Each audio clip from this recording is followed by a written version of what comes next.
ഈ ഒരു ടോപ്പിക്കില് ആദ്യം പറയുന്നത് ചില പ്രധാന വർഷങ്ങളെ കുറിച്ചാണ്. ഈ ടോപ്പിക്കിൽ നമ്മൾ ആദ്യം നോക്കാൻ പോകുന്നത് ചില പ്രധാന വർഷങ്ങളെ കുറിച്ചൊക്കെയാണ് നമ്മൾ ആദ്യം പറയുന്നത്. നമുക്ക് നമ്മുടെ ക്ലാസ് സ്റ്റാർട്ട് ചെയ്യാം.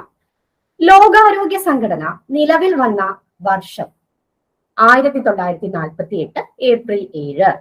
ലോകാരോഗ്യ സംഘടന നിലവിൽ വന്ന വർഷം 1948 ഏപ്രിൽ 7.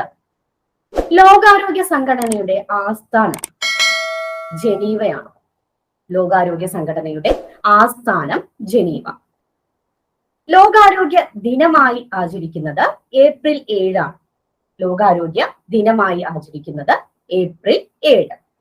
ഇനി ആന്റിബയോട്ടിക്കുകളെ കുറിച്ചൊക്കെ നിങ്ങൾ കേട്ടിട്ടുണ്ടായിരിക്കും. ആന്റിബയോട്ടിക് നമ്മൾ എന്തിനാ കഴിക്കുന്നത്? നമ്മുടെ ശരീരത്തിലേക്ക് ഏതെങ്കിലും പ്രത്യേക രോഗാണു പ്രവേശിച്ചു കഴിഞ്ഞാൽ അവയെ ഇല്ലാതാക്കുന്നതിന് വേണ്ടിയിട്ടാണ് നമ്മൾ എന്ത് ഉപയോഗിക്കുന്നത്? ആന്റിബയോട്ടിക്കുകൾ ഉപയോഗിക്കുന്നത്. അപ്പോ ഇവിടെ ഒരു ചോദ്യം, നമുക്ക് പ്രധാനമായിട്ട് 2 ചോദ്യങ്ങൾ നമുക്ക് പഠിക്കാനുണ്ട്. ആദ്യമായി കണ്ടെത്തിയ ആന്റിബയോട്ടിക് ഏത്? പെനിസിലിൻ ആണ്. ആദ്യമായി കണ്ടെത്തിയ ആന്റിബയോട്ടിക് പെനിസിലിൻ ആണ്. ആദ്യമായിട്ട് ഒരു ആന്റിബയോട്ടിക് കണ്ടെത്തിയ ശാസ്ത്രജ്ഞനാണ് അലക്സാണ്ടർ ഫ്ലമിംഗ്. അപ്പൊ പെനിസിലിൻ എന്ന് പറയുന്ന ആന്റിബയോട്ടിക് ആദ്യമായി കണ്ടെത്തിയ ശാസ്ത്രജ്ഞന്റെ പേരോട്ട് വയ്ക്കുക, അലക്സാണ്ടർ ഫ്ലമിംഗ്. അപ്പൊ നമ്മൾ ആന്റിബയോട്ടിക്കിനെ കുറിച്ച് പറഞ്ഞു. ഇനി അടുത്തതായിട്ട് വാക്സിനുകളെ കുറിച്ചാണ് പറയുന്നത്. വാക്സിൻ. ആദ്യമായി വാക്സിൻ കണ്ടെത്തിയ ശാസ്ത്രജ്ഞനാണ് എഡ്വേർഡ് ജെന്നർ. ആദ്യമായിട്ട് വാക്സിൻ കണ്ടെത്തിയ ശാസ്ത്രജ്ഞനാണ് എഡ്വേർഡ് ജെന്നർ. ഇനി നമ്മൾ ഈ ഒരു ആദ്യമായി കണ്ടെത്തിയ വാക്സിന്റെ പേര് കൂടി ഒന്ന് ഓർത്ത് വെക്കുക. സ്മോൾ പോക്സ് വാക്സിൻ ആണ്. വസൂരിക്കെതിരെയുള്ള വാക്സിൻ ആണ് ആദ്യമായി കണ്ടെത്തിയ വാക്സിൻ. അപ്പൊ നമ്മൾ ഇവിടെ പറഞ്ഞത് ലോകാരോഗ്യ സംഘടന നിലവിൽ വന്ന വർഷം 1948 ഏപ്രിൽ 7. ലോകാരോഗ്യ സംഘടനയുടെ ആസ്ഥാനം ജനീവ. ലോകാരോഗ്യ ദിനമായി ആചരിക്കുന്നത് ഏപ്രിൽ 7. ആദ്യമായി കണ്ടെത്തിയ ആന്റിബയോട്ടിക് പെനിസിലിൻ. പെനിസിലിൻ കണ്ടെത്തിയ ശാസ്ത്രജ്ഞന്റെ പേരെന്തായിരുന്നു? Alexander Fleming. ആദ്യമായി കണ്ടെത്തിയ വാക്സിൻ വസൂരിക്കെതിരെയുള്ള വാക്സിൻ ആണ്, സ്മോൾ പോക്സ് വാക്സിൻ ആണ്. കണ്ടെത്തിയ ശാസ്ത്രജ്ഞൻ എഡ്വേർഡ് ജെന്നർ. ലോകാരോഗ്യ സംഘടന ഇന്ത്യയെ പോളിയോ വിമുക്ത രാജ്യമായി പ്രഖ്യാപിച്ച വർഷം 2014 മാർച്ച് 27. 2014 മാർച്ച് 27 ലോകാരോഗ്യ സംഘടന ഇന്ത്യയെ പോളിയോ വിമുക്ത രാജ്യമായി പ്രഖ്യാപിച്ചു. ഇവിടെ ലോക പോളിയോ ദിനം കൂടി ഒന്ന് ഓർത്തു വെക്കുക. ഒക്ടോബർ 24. ഒക്ടോബർ 24 ലോക പോളിയോ ദിനം. നമുക്കറിയാം പലതരത്തിലുള്ള സൂക്ഷ്മജീവികളും അല്ലെങ്കിൽ പലതരത്തിലുള്ള രോഗകാരികളും ഉണ്ട്, അല്ലെ? പലതരത്തിലുള്ള രോഗകാരികളുണ്ട്, പലതരത്തിലുള്ള അസുഖങ്ങളും ഉണ്ടാക്കുന്നുണ്ട്. അപ്പൊ ഇത്തരം രോഗകാരികളെ നമുക്ക് എന്ത് പറയാം? പാത്തോജൻസ് എന്ന് പറയാം. അസുഖം ഉണ്ടാക്കുന്ന ജീവികളെ നമുക്ക് എന്ത് പറയാം? പാത്തോജൻസ് എന്ന് പറയാം. എന്നാൽ ചില അസുഖങ്ങൾ ഒരാളിൽ നിന്ന് മറ്റൊരാളിലേക്ക് എത്തിക്കുന്ന ചില ജീവികളുണ്ട്, അല്ലെ? ചില ഓർഗാനിസംസ് ഉണ്ട്. അവയെ നമുക്ക് വെക്ടേഴ്സ് എന്ന് പറയാം. അപ്പൊ ഇത്രയേ ഉള്ളൂ. ബാക്ടീരിയകളോ വൈറസുകളോ ഫംഗസുകളോ ഒക്കെ രോഗങ്ങൾ ഉണ്ടാക്കുന്നുണ്ട്, അല്ലെ? അവയെ നമുക്ക് പാത്തോജൻസ് എന്ന് പറയാം. എന്നാൽ രോഗം ഒരാളിൽ നിന്ന് മറ്റൊരാളിലേക്ക് എത്തിക്കുന്ന ചില ജീവികളുണ്ട്, അവയെ നമുക്ക് വെക്ടേഴ്സ് എന്ന് പറയാം. വെക്ടേഴ്സ് എന്ന് കേൾക്കുമ്പോൾ നമ്മൾ ആദ്യം ഓർക്കുന്നത് കൊതുകിനെ കുറിച്ചാണ്. കൊതുക്, ഈച്ച, ഇതൊക്കെ പലതരത്തിലുള്ള രോഗങ്ങളും ഒരാളിൽ നിന്ന് മറ്റൊരാളിലേക്ക് എത്തിക്കുന്നുണ്ട്. ഇനി രോഗങ്ങളെ കുറിച്ചുള്ള പഠനശാഖയെ പറയുന്ന പേരാണ് പാത്തോളജി. രോഗങ്ങളെ കുറിച്ചുള്ള പഠനശാഖയെ നമുക്ക് എന്ത് പറയാം? പാത്തോളജി എന്ന് പറയാം. രോഗങ്ങളെ പ്രധാനമായിട്ടും നമുക്ക് 2 തരത്തിൽ നമുക്ക് തരംതിരിക്കാം. ഒന്ന് പകരുന്ന രോഗങ്ങളും ഒന്ന് പകരാത്ത രോഗങ്ങളും. കമ്മ്യൂണിക്കബിൾ ഡിസീസസും ഉണ്ട്, നോൺ കമ്മ്യൂണിക്കബിൾ ഡിസീസസും ഉണ്ട്. ഓക്കെ, രോഗങ്ങളെ 2ആയി തരംതിരിക്കാം. പകരുന്ന രോഗങ്ങളെ നമുക്ക് കമ്മ്യൂണിക്കബിൾ ഡിസീസസ് എന്ന് പറയാം, അല്ലെ? ഇത് ഒരാളിൽ നിന്നും മറ്റൊരാളിലേക്ക് പകരുന്നു. ഒരു വ്യക്തിയുമായിട്ടുള്ള, രോഗമുള്ള ആളുമായിട്ടുള്ള സമ്പർക്കം മൂലം അയാളിൽ നിന്നും രോഗം മറ്റൊരാളിലേക്കും എത്തുന്നുണ്ട്. ഇനി അടുത്തതായി പറയുന്നത് നോൺ കമ്മ്യൂണിക്കബിൾ ഡിസീസസിനെ കുറിച്ചാണ്, പകരാത്ത രോഗങ്ങളെ കുറിച്ചാണ്. നമ്മുടെ പലതരത്തിലുള്ള ജീവിതശൈലി രോഗങ്ങളുണ്ട്, ജീവിതചര്യ രോഗങ്ങളുണ്ട്, അല്ലെ? കൊളസ്ട്രോള്, അതുപോലെ തന്നെ ബ്ലഡ് പ്രഷർ, ഡയബറ്റിസ് പോലെയുള്ള ജീവിതചര്യ രോഗങ്ങളുണ്ട്, അല്ലെങ്കിൽ ജീവിതശൈലി രോഗങ്ങളുണ്ട്. ഇവയൊന്നും എന്ത് ചെയ്യില്ല? ഒരാളിൽ നിന്ന് മറ്റൊരാളിലേക്ക് സമ്പർക്കം മൂലം പകരില്ല. അതിന് നോൺ കമ്മ്യൂണിക്കബിൾ ഡിസീസസ് എന്ന് പറയാം. ഇനി നമുക്ക് പകരുന്ന രോഗങ്ങളെ കുറിച്ചും അതുപോലെ പകരാത്ത രോഗങ്ങളെ കുറിച്ചുള്ള കുറച്ച് എക്സാമ്പിൾസ് നമ്മൾ പഠിക്കാനുണ്ട്. നോക്കാം.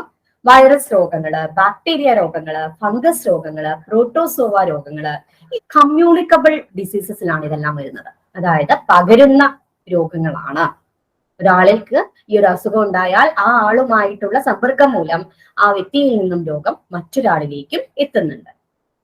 ഓക്കെ, അപ്പൊ വൈറസ്, ബാക്ടീരിയ, ഫംഗസ്, പ്രോട്ടോസോവ ഇവയെല്ലാം ഉണ്ടാക്കുന്ന രോഗങ്ങൾ ഏതിലാ വരുന്നത്? പകരുന്ന രോഗങ്ങൾ അഥവാ കമ്മ്യൂണിക്കബിൾ ഡിസീസസിലാണ് വരുന്നത്. ഇനി പകരാത്ത രോഗങ്ങൾ ഏതൊക്കെയാ നോക്കാം.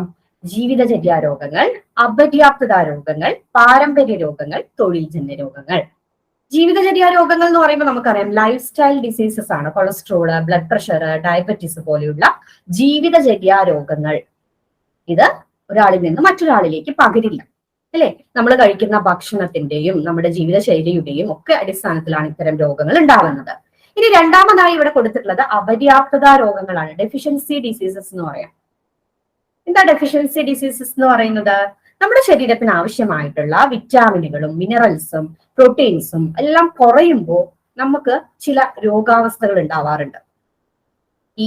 ഇത്തരം മിനറൽസിന്റെയും വിറ്റാമിൻസിന്റെയും ഒക്കെ പ്രോട്ടീൻസിന്റെയും ഒക്കെ കുറവ് മൂലം ചില രോഗങ്ങൾ ഉണ്ടാവാറുണ്ട്. അത്തരം രോഗങ്ങളെയാണ് അപര്യാപ്തത രോഗങ്ങൾ എന്ന് പറയുന്നത്. ഇത് പകരാത്ത രോഗങ്ങളാണ്. ഇനി പാരമ്പര്യ രോഗങ്ങളുണ്ട്, അല്ലെ? പലതരത്തിലുള്ള ജനറ്റിക് ഡിസീസുകൾ ഉണ്ട്. അതുപോലെ തന്നെ തൊഴിൽജന്യ രോഗങ്ങളുണ്ട്. ഒരു പ്രത്യേക ഭാഗങ്ങളിൽ തൊഴിലെടുക്കുന്നവർക്ക് വരുന്ന, അവർ ആ ഒരു സ്ഥലത്ത് നിന്നും ഇൻഹെയിൽ ചെയ്യുക അല്ലെങ്കിൽ ശ്വസിച്ചെടുക്കുന്ന ചില കാരണങ്ങൾ, ചില വസ്തുക്കളുടെ കാരണങ്ങൾ കൊണ്ടോ അല്ലെങ്കിൽ മറ്റു പല കാരണങ്ങൾ കൊണ്ടോ ഒക്കെ വരുന്ന ചില ഒക്യുപേഷണൽ ഡിസീസസ് ഉണ്ട്. ഇതൊന്നും എന്ത് ചെയ്യുന്നില്ല, പകരുന്നില്ല. ഓക്കെ, അപ്പോ കുറച്ച് ഈ ഒരു കാര്യം ഒന്ന് നോട്ട് ചെയ്യുക. പകരുന്ന രോഗങ്ങൾ വൈറസ്, ബാക്ടീരിയ, ഫംഗസ്, പ്രോട്ടോസോവ ഇവ ഉണ്ടാക്കുന്ന രോഗങ്ങൾ എല്ലാം എന്ത് ചെയ്യും, പകരും. ഇനി പകരാത്ത രോഗങ്ങളോ? ജീവിതചര്യാ രോഗങ്ങൾ, അപര്യാപ്തത രോഗങ്ങൾ, പാരമ്പര്യ രോഗങ്ങൾ, തൊഴിൽജന്യ രോഗങ്ങൾ. ഓക്കെ, ഇനി പ്രധാന ജീവിതചര്യാ രോഗങ്ങൾക്ക് എക്സാമ്പിൾസ് കൂടി ഒന്ന് ഓർത്തു വയ്ക്കാം. അപ്പൊ താഴെ കൊടുത്തിരിക്കുന്നവയിൽ ജീവിതശൈലി രോഗങ്ങൾക്ക് അല്ലെങ്കിൽ ജീവിതചര്യാ രോഗങ്ങൾക്ക് ഉദാഹരണം ഏത്? അങ്ങനെ ക്വസ്റ്റ്യൻ നമുക്ക് പ്രതീക്ഷിക്കാം. അപ്പോ കുറച്ച് ജീവിതചര്യാ രോഗങ്ങളുടെ പേരുകൾ പഠിച്ചു വെക്കണം. എന്തൊക്കെയാ വരുന്നത്? പൊണ്ണത്തടി, കൊളസ്ട്രോൾ, ആർത്രൈറ്റിസ്, രക്തസമ്മർദ്ദം, ഡയബറ്റിസ്, അതിറോസ്ക്ലിറോസിസ്. പൊണ്ണത്തടി, കൊളസ്ട്രോൾ, ആർത്രൈറ്റിസ്, രക്തസമ്മർദ്ദം, ഡയബറ്റിസ്, അതിറോസ്ക്ലിറോസിസ്. രോഗകാരികളായ സൂക്ഷ്മജീവികൾ ശരീരത്തിൽ പ്രവേശിക്കുന്നത് മൂലമുണ്ടാകുന്നതും ഒരാളിൽ നിന്ന് മറ്റൊരാളിലേക്ക് പകരുന്നതുമായ രോഗങ്ങളെ നമുക്ക് എന്ത് പറയാം? സാംക്രമിക രോഗങ്ങൾ എന്ന് പറയാം. എപ്പിഡമിക് ഡിസീസസ് എന്ന് പറയും, സാംക്രമിക രോഗങ്ങൾ എന്ന് പറയാം. ഓക്കെ, രോഗകാരികളായ സൂക്ഷ്മജീവികൾ ശരീരത്തിലേക്ക് എൻ്റർ ചെയ്യുന്നതിന്റെ ഫലമായിട്ട് ഉണ്ടാവുന്നതും അതോടൊപ്പം തന്നെ ഒരാളിൽ നിന്ന് മറ്റൊരാളിലേക്ക് പകരുന്നതുമായ രോഗങ്ങളെ നമുക്ക് സാംക്രമിക രോഗങ്ങൾ അഥവാ എപ്പിഡമിക് ഡിസീസസ് എന്ന് പറയാം. സാംക്രമിക രോഗങ്ങൾക്ക് ഉദാഹരണമാണ് നമ്മുടെ ഡെങ്കിപ്പനി, അതുപോലെ ചിക്കൻ ഗുനിയ, കൊറോണ വൈറസ്. ഇതെല്ലാം എന്താണ്? സമ്പർക്കം മൂലം പകരുന്ന രോഗങ്ങളാണ്. ഇനി കോളറ, വയറുകടി എന്നീ രോഗങ്ങളുള്ളവർക്ക് അവരുടെ ശരീരത്തിൽ നിന്നും ധാരാളം വെള്ളം നഷ്ടപ്പെട്ടു പോവാറുണ്ട്. കോളറ, വയറുകടി എന്നീ രോഗങ്ങളൊക്കെ ഉള്ളവർക്ക് അവരുടെ ശരീരത്തിൽ നിന്നും ധാരാളം ജലം നഷ്ടപ്പെട്ടു പോവാറുണ്ട്. അവർക്ക് ഡീഹൈഡ്രേഷൻ സംഭവിക്കാനുള്ള സാധ്യത. ഡീഹൈഡ്രേഷൻ എന്ന് പറഞ്ഞാൽ എന്താ? നിർജ്ജലീകരണം സംഭവിക്കാനുള്ള സാധ്യതയുണ്ട്. അപ്പോ ഇങ്ങനെയുള്ള അവസ്ഥയിൽ അവർക്ക് കൊടുക്കുന്ന ലായനിയുടെ പേരാണ് ORS.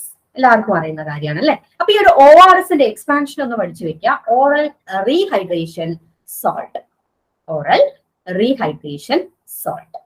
ORS ലായനിയിൽ അടങ്ങിയിട്ടുള്ള ഘടകങ്ങൾ കൂടി ഒന്ന് പഠിക്കുക കേട്ടോ. Sodium chloride, potassium chloride, glucose. ORSൽ അടങ്ങിയിട്ടുള്ള ഘടകങ്ങൾ ഏതൊക്കെയാണ്? Sodium chloride, potassium chloride, glucose. Okay, അപ്പൊ നമ്മുടെ LPUP, KTET കാറ്റഗറി 1, 2, 3 എന്നിവയുടെ എല്ലാം കോഴ്സുകൾ നമ്മുടെ ആപ്പിൽ അവൈലബിൾ ആണ്. കോഴ്സുകളെല്ലാം തന്നെ നമ്മൾ വളരെ കുറഞ്ഞ പേയ്മെന്റിലാണ് നമ്മൾ കൊടുക്കുന്നത്. റെക്കോർഡഡ് ക്ലാസ്സുകളോടൊപ്പം തന്നെ നമ്മുടെ ലൈവ് സെഷൻസും അതുപോലെ PDF നോട്ട്സും ടെസ്റ്റ് സീരീസും ഒക്കെ ഉണ്ടായിരിക്കുന്നതാണ്. നിങ്ങൾക്ക് കോഴ്സിൽ ജോയിൻ ചെയ്യാൻ താല്പര്യം ഉണ്ടെങ്കിൽ ഇതിൽ ഫസ്റ്റ് കമന്റ് ആയിട്ട് നമ്മുടെ കോൺടാക്ട് നമ്പർ കൊടുത്തിട്ടുണ്ട്. നമ്പറിൽ നിങ്ങൾക്ക് കോൺടാക്ട് ചെയ്യാവുന്നതാണ്. അപ്പോൾ നമുക്ക് നമ്മുടെ അടുത്ത ടോപ്പിക് നോക്കാം. പ്ലാഗ് നിർമ്മാർജ്ജനത്തിന്റെ ഓർമ്മയ്ക്കായി നിർമ്മിച്ച ഒരു കെട്ടിടമുണ്ട്. ഏതാണ്? ചാമിനാർ. പ്ലാഗ് നിർമ്മാർജ്ജനത്തിന്റെ ഓർമ്മയ്ക്കായി നിർമ്മിച്ച കെട്ടിടമാണ് ചാമിനാർ. ഭൂമിയിൽ ഉള്ളതിൽ വെച്ച് ഏറ്റവും പഴക്കം ചെന്ന രോഗം ലെപ്രസി, കുഷ്ഠരോഗമാണ്. ഭൂമിയിൽ ഉള്ളതിൽ വെച്ച് ഏറ്റവും പഴക്കം ചെന്ന രോഗമാണ് ഈ കുഷ്ഠം അഥവാ ലെപ്രസി. ഏറ്റവും കൂടുതൽ ശിശുമരണത്തിന് കാരണമാകുന്ന രോഗമാണ് ന്യൂമോണിയ. ഏറ്റവും കൂടുതൽ ശിശുമരണത്തിന് കാരണമാകുന്ന രോഗമാണ് ന്യൂമോണിയ. ഇനി DPD വാക്സിൻ തടയുന്ന രോഗങ്ങൾ. DPD വാക്സിൻ നമ്മൾ കുട്ടികൾക്കൊക്കെ കൊടുക്കാറുണ്ട് അല്ലെ. അപ്പൊ ഈ ഒരു വാക്സിൻ 3 രോഗങ്ങൾക്കെതിരെയുള്ള വാക്സിനാണ്. ഡിഫ്തീരിയ, വൂഫിംഗ് കഫ്, അതുപോലെ ടെറ്റനസ്.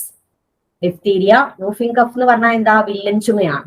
വില്ലൻ ചുമ, ടെറ്റനസ്. ഈ 3 രോഗങ്ങൾക്ക് തടയുന്നതിനായിട്ടുള്ള വാക്സിനാണ് DPD വാക്സിൻ. പഠിച്ചു വെക്കുക കേട്ടോ, വളരെ ഇമ്പോർട്ടന്റ് ആണ്. DPD വാക്സിൻ തടയുന്ന രോഗങ്ങൾ ഏതൊക്കെയാണ്? ഈ ഒരു വാക്സിൻ കൊടുത്തു കഴിഞ്ഞാൽ ഡിഫ്തീരിയ, വില്ലൻ ചുമ, ടെറ്റനസ്, ഈ 3 രോഗങ്ങൾക്കും എതിരെയുള്ള വാക്സിനാണ് DPD vaccine.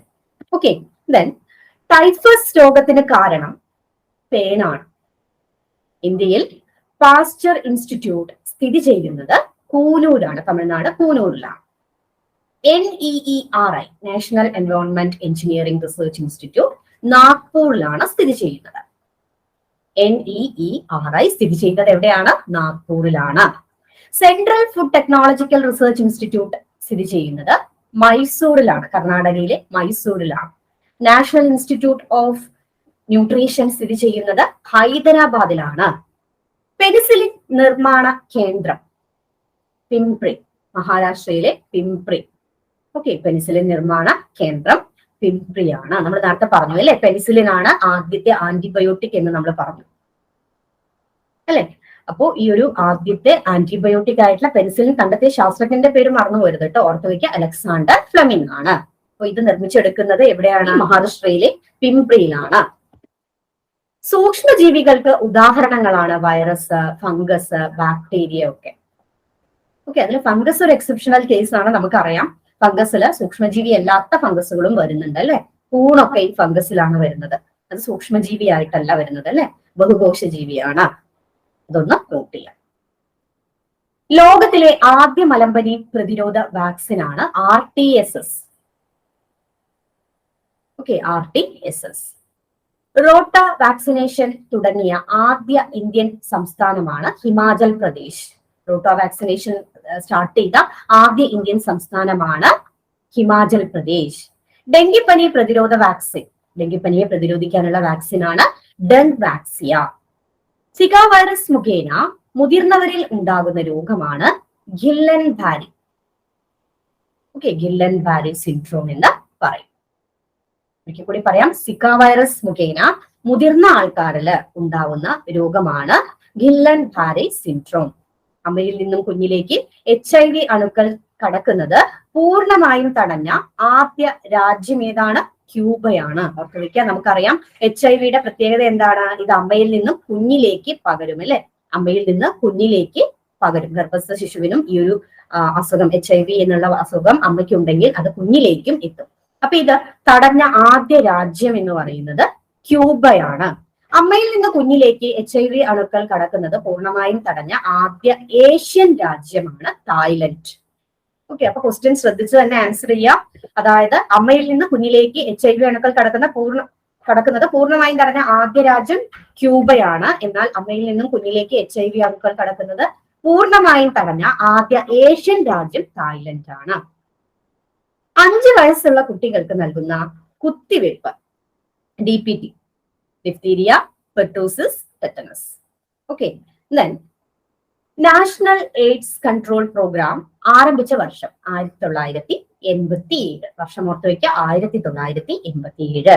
National AIDS Control Programme ആരംഭിച്ച വർഷം 1987. ഏറ്റവും കൂടുതൽ ആൾക്കാരെ ബാധിക്കുന്ന ഒരു രോഗമാണ് ജലദോഷം. ഓക്കെ, ജനിച്ച കഴിഞ്ഞ എത്ര നാൾ കഴിഞ്ഞാണ് കണ്ണുനീർ ഉണ്ടാകുന്നത്? 3 ആഴ്ച കഴിഞ്ഞിട്ടാണ്. അത് നോക്കി വെക്കുക കേട്ടോ. ജനിച്ച കഴിഞ്ഞ് എത്ര നാൾ കഴിഞ്ഞാണ് കണ്ണുനീര് ഉണ്ടാവുന്നത്? 3 ആഴ്ച കഴിഞ്ഞിട്ടാണ്. ഇനി അടുത്തതായി നമ്മൾ നോക്കാൻ പോകുന്നത് ബാക്ടീരിയ രോഗങ്ങളെ കുറിച്ചാണ്. ബാക്ടീരിയ രോഗങ്ങളെ കുറിച്ചാണ് നമ്മൾ അടുത്തതായിട്ട് പറയുന്നത്. നോക്കാം. വ്യക്തമായ ന്യൂക്ലിയസ് ഇല്ലാത്ത ഏകകോശ ജീവികളാണ് ബാക്ടീരിയകൾ എന്ന് നമുക്കറിയാം അല്ലെ. അതായത് അവയെ നമുക്ക് എന്ത് പറയാം? പ്രോകാരിയോട്ടുകളാണ് എന്ന് പറയാം. പ്രോകാരിയോട്ടുകൾ എന്ന് പറഞ്ഞാൽ ബാക്ടീരിയകൾ പ്രോകാരിയോട്ടുകളാണ്. ഓർത്തു വയ്ക്കുക, ബാക്ടീരിയകൾ പ്രോകാരിയോട്ടുകളാണ്. പ്രോകാരിയോട്ടുകളുടെ പ്രത്യേകത എന്താ? അവയ്ക്ക് വ്യക്തമായ മർമ്മം ഉണ്ടാവില്ല, വ്യക്തമായ ന്യൂക്ലിയസ് ഉണ്ടാവില്ല. കപ്പലുകളിൽ നിന്നും ഉണ്ടാക്കുന്ന എണ്ണച്ചോർച്ച തടയാനായി ഉപയോഗപ്പെടുത്തുന്ന ബാക്ടീരിയയെ നമുക്ക് എന്ത് പറയാം? സൂപ്പർ ബഗ് എന്ന് പറയാം. വളരെ ഇമ്പോർട്ടന്റ് ആണ് കേട്ടോ സൂപ്പർ ബഗ്. അപ്പോ രോഗങ്ങളെ കുറിച്ച് പറയുമ്പോൾ ഇവിടെ ബാക്ടീരിയകളെ കുറിച്ചുള്ള പ്രധാന പോയിന്റ്സും കൂടി നമ്മൾ ഈ ഒരു ടോപ്പിക്കിൽ ഉൾപ്പെടുത്തിയിട്ടുണ്ട്. അപ്പോൾ അതും കൂടി ഒന്ന് ശ്രദ്ധിച്ച് പഠിക്കുക കേട്ടോ. കപ്പലുകളിൽ നിന്ന് ഉണ്ടാക്കുന്ന എണ്ണ ചോർച്ച തടയാനായിട്ട് ഉപയോഗിക്കുന്ന ബാക്ടീരിയ ഏതാണ്? സൂപ്പർ ബഗ് ആണ്. സൂപ്പർ ബഗ് ബാക്ടീരിയകളെ വികസിപ്പിച്ചെടുത്ത് ഇന്ത്യൻ വംശജനായ ശാസ്ത്രജ്ഞനാണ് ആനന്ദ് മോഹൻ ചക്രവർത്തി. ഓക്കെ, അതായത് സൂപ്പർ ബഗ് എന്ന് പറയുന്ന ബാക്ടീരിയകളെ എണ്ണച്ചോർച്ച തടയാനായിട്ട് ഉപയോഗിക്കാറുണ്ട്. അപ്പൊ ഈ ബാക്ടീരിയകളെ വികസിപ്പിച്ചെടുത്ത ഇന്ത്യൻ വംശജനായ ശാസ്ത്രജ്ഞനാണ് ആനന്ദ് മോഹൻ ചക്രവർത്തി. ആനന്ദ് മോഹൻ ചക്രവർത്തി. ഇനി എലിപ്പനി. എലിപ്പനിയെ കുറിച്ച് നമുക്ക് കുറച്ച് പോയിന്റ്സ് നമുക്ക് ഇവിടെ പഠിക്കാനുണ്ട്. നോക്കാം. എലിപ്പനി ഒരു ബാക്ടീരിയ രോഗമാണ്. ബാക്ടീരിയ ഒരു പ്രോകാരിയോട്ട് ആണെന്ന് നമ്മൾ പറഞ്ഞു. ഇവ ശരീരത്തിൽ പ്രവേശിച്ചു കഴിഞ്ഞാൽ ദ്വിവിഭജനത്തിലൂടെ പെരുകുന്നു. ദ്വിവിഭജനത്തിലൂടെ ഇവ എന്ത് ചെയ്യുന്നു? പെരുകുന്നു. അവ ഉൽപ്പാദിപ്പിക്കുന്ന ടോക്സിനുകൾ, ടോക്സിൻ എന്ന് പറഞ്ഞാൽ എന്താ? ടോക്സിക് സബ്സ്റ്റൻസ് അല്ലെ, വിഷവസ്തുക്കള് കോശങ്ങളെ നശിപ്പിക്കുകയും രോഗമുണ്ടാക്കുകയും ചെയ്യുന്നു. എലിപ്പനിക്ക് കാരണമായ ബാക്ടീരിയ ലെപ്റ്റോസ്പൈറയാണ്. ഓർത്തു വെക്കുക, എലിപ്പനിക്ക് കാരണമായ ബാക്ടീരിയ ഏതാണ്? ലെപ്റ്റോസ്പൈറ. ലെപ്റ്റോസ്പൈറ ഓർത്തു വെക്കുക കേട്ടോ, നോട്ട് ചെയ്യാം. എലികളുടെയും നായ്ക്കളുടെയും മറ്റു ചില മൃഗങ്ങളുടെയും മൂത്രത്തിലൂടെ പുറത്തെത്തുന്ന ബാക്ടീരിയ കെട്ടിക്കിടക്കുന്ന വെള്ളത്തിലും ഈർപ്പത്തിലും നിലനിൽക്കും. ഓക്കെ, ഇങ്ങനെ നിലനിൽക്കുക മാത്രമല്ല ഇവ വെള്ളത്തിലൂടെയൊക്കെ മറ്റ് നമുക്കൊക്കെ മനുഷ്യരിലേക്കും ഒക്കെ പകരുന്നുണ്ട്. ഇനി ഡിഫ്തീരിയയെ കുറിച്ച് നോക്കാം. ചുമ, തുമ്മൽ എന്നിവയിലൂടെയും രോഗബാധിതരിൽ നിന്ന്, രോഗമുള്ള ആൾക്കാരിൽ നിന്ന് മറ്റൊരാളിലേക്ക് നേരിട്ടും പകരുന്ന രോഗമാണ് ഡിഫ്തീരിയ. തൊണ്ടമുള്ള എന്ന് പറയും ഡിഫ്തീരിയ. അപ്പൊ ഇത് ചുമയ്ക്കുക അതുപോലെ തുമ്മൊക്കെ ചെയ്യുമ്പോൾ വരുന്ന എയറോസോൾസ് ഉണ്ടാവില്ലേ, പുറമേക്ക് സ്പ്രേ ചെയ്ത് വരുന്ന എയറോസോൾസ് ഉണ്ടാവില്ലേ, ഇതിലൂടെ ഒരാളിൽ നിന്നും മറ്റൊരാളിലേക്ക് ഈ ഒരു രോഗം പകരുന്നു. ഡിഫ്തീരിയയുമായി ബന്ധപ്പെട്ട് വിവരിക്കുന്ന ഒരു ചിത്രം ഇവിടെ താഴെ കൊടുത്തിട്ടുണ്ട്. ദെൻ മൂക്ക്, തൊണ്ട എന്നീ ഭാഗങ്ങളിലെ ശ്ലേഷ്മ സ്തരത്തെ ബാധിക്കുന്ന ഒരു രോഗമാണ് ഡിഫ്തീരിയ. അപ്പൊ ഡിഫ്തീരിയ എന്ന് പറയുന്ന രോഗം എവിടെയൊക്കെ ബാധിക്കുന്നു? മൂക്ക്, തൊണ്ട എന്നീ ഭാഗങ്ങളിലുള്ള ശ്ലേഷ്മ സ്തരത്തെ ബാധിക്കുന്നു. എന്താ ശ്ലേഷ്മസ്തരം എന്ന് പറഞ്ഞാൽ? മ്യൂക്കസ് മെംബ്രെയിൻ ആണ് അല്ലെ. നമ്മുടെ മൂക്കിലും നമ്മുടെ തൊണ്ടയിലും ഒക്കെ ഒരു വഴുവഴുപ്പുള്ള ഒരു ദ്രാവകം ഉണ്ട്, അതാണ് മ്യൂക്കസ് എന്ന് പറയുന്നത്. അപ്പോ ശ്ലേഷ്മസ്തരം എന്ന് പറഞ്ഞാൽ മ്യൂക്കസ് മെംബ്രെയിൻ ആണ്. ഓക്കെ, അപ്പൊ ഈ മ്യൂക്കസ് ഉണ്ടാവുന്ന ആ ഒരു മ്യൂക്കസ് മെംബ്രെയിനെ ബാധിക്കുന്ന രോഗമാണ്, ശ്ലേഷ്മസ്തരത്തെ ബാധിക്കുന്ന രോഗമാണ് ഡിഫ്തീരിയ എന്ന് പറയുന്നത്. ഇനി കൊറിനി ബാക്ടീരിയം ഡിഫ്തീരിയെ എന്ന് പറയുന്ന ഓർഗാനിസം അല്ലെങ്കിൽ എന്ന് പറയുന്ന ബാക്ടീരിയയാണ് ഈ ഒരു രോഗം ഉണ്ടാക്കുന്നത്. ഇവ ഉൽപ്പാദിപ്പിക്കുന്ന ടോക്സിനുകൾ പനി, തൊണ്ടവേദന, കഴുത്തിലെ ലിംഫ് ഗ്രന്ഥികളിൽ വീക്കം വരിക എന്നീ കാര്യങ്ങളൊക്കെ ഉണ്ടാക്കുന്നുണ്ട്. ടോക്സിനുകളാൽ നശിപ്പിക്കപ്പെട്ട ശ്ലേഷ്മാവരണത്തിലെ കോശങ്ങൾ 2-3 ദിവസങ്ങൾക്കകം കട്ടിയുള്ള ചാരനിറത്തിലുള്ള ഒരു ആവരണം തൊണ്ടയിൽ ഉണ്ടാക്കുന്നുണ്ട്. ക്രമേണ മസ്തിഷ്കം, ഹൃദയം, വൃക്ക എന്നിവ തകരാറിലാവുകയും ചെയ്യുന്നുണ്ട്. ഓക്കെ, അപ്പൊ ഡിഫ്തീരിയ എന്ന് പറയുന്ന രോഗം ഉണ്ടാകുന്ന ടോക്സിൻസ് വളരെ പ്രശ്നം ഉണ്ടാക്കുന്ന ടോക്സിൻസ് ആണ്. മെയിൻ ആയിട്ട് ഇത് നമ്മുടെ മ്യൂക്കസ് മെംബ്രെയിൻ അല്ലെങ്കിൽ നമ്മുടെ ശ്ലേഷ്മസ്തരത്തെയാണ് ഇത് ബാധിക്കുന്നത്. ഇതിനുശേഷം ടോക്സിനുകൾ ഉണ്ടാകുന്നു. അവിടെയുള്ള കോശങ്ങളെയൊക്കെ ഈ ഒരു ടോക്സിൻസ് നശിപ്പിക്കുന്നുണ്ട്. ശ്ലേഷ്മാവരണത്തെ നശിപ്പിക്കുന്നുണ്ട്, അവിടെയുള്ള കോശങ്ങളെ നശിപ്പിക്കുന്നുണ്ട്. ഇത് 2-3 ദിവസങ്ങൾക്കകം കട്ടിയുള്ള ചാരനിറത്തിലുള്ള ഒരു ആവരണം തൊണ്ടയിൽ ഉണ്ടാക്കുന്നുണ്ട്. ക്രമേണ മസ്തിഷ്കം, ഹൃദയം, വൃക്ക എന്നിവയെല്ലാം ഈ ഒരു ഡിഫ്തീരിയ രോഗം മൂലം തകരാറിലാവുന്നും ഉണ്ട്. ഓക്കെ, ഇനി അടുത്തത് നമുക്ക് ക്ഷയരോഗത്തെ കുറിച്ചാണ് നോക്കാനുള്ളത്. മുൻകാലങ്ങളിൽ വ്യാപകമായി ഭീതി പരത്തിയിരുന്ന രോഗമാണ് ക്ഷയം എന്ന് പറയുന്നത്. നോക്കാം. ക്ഷയരോഗത്തിന്റെ രോഗകാരി ഏതാണ്? Mycobacterium tuberculosis. ക്ഷയം എന്ന് പറഞ്ഞാൽ എന്താണ്?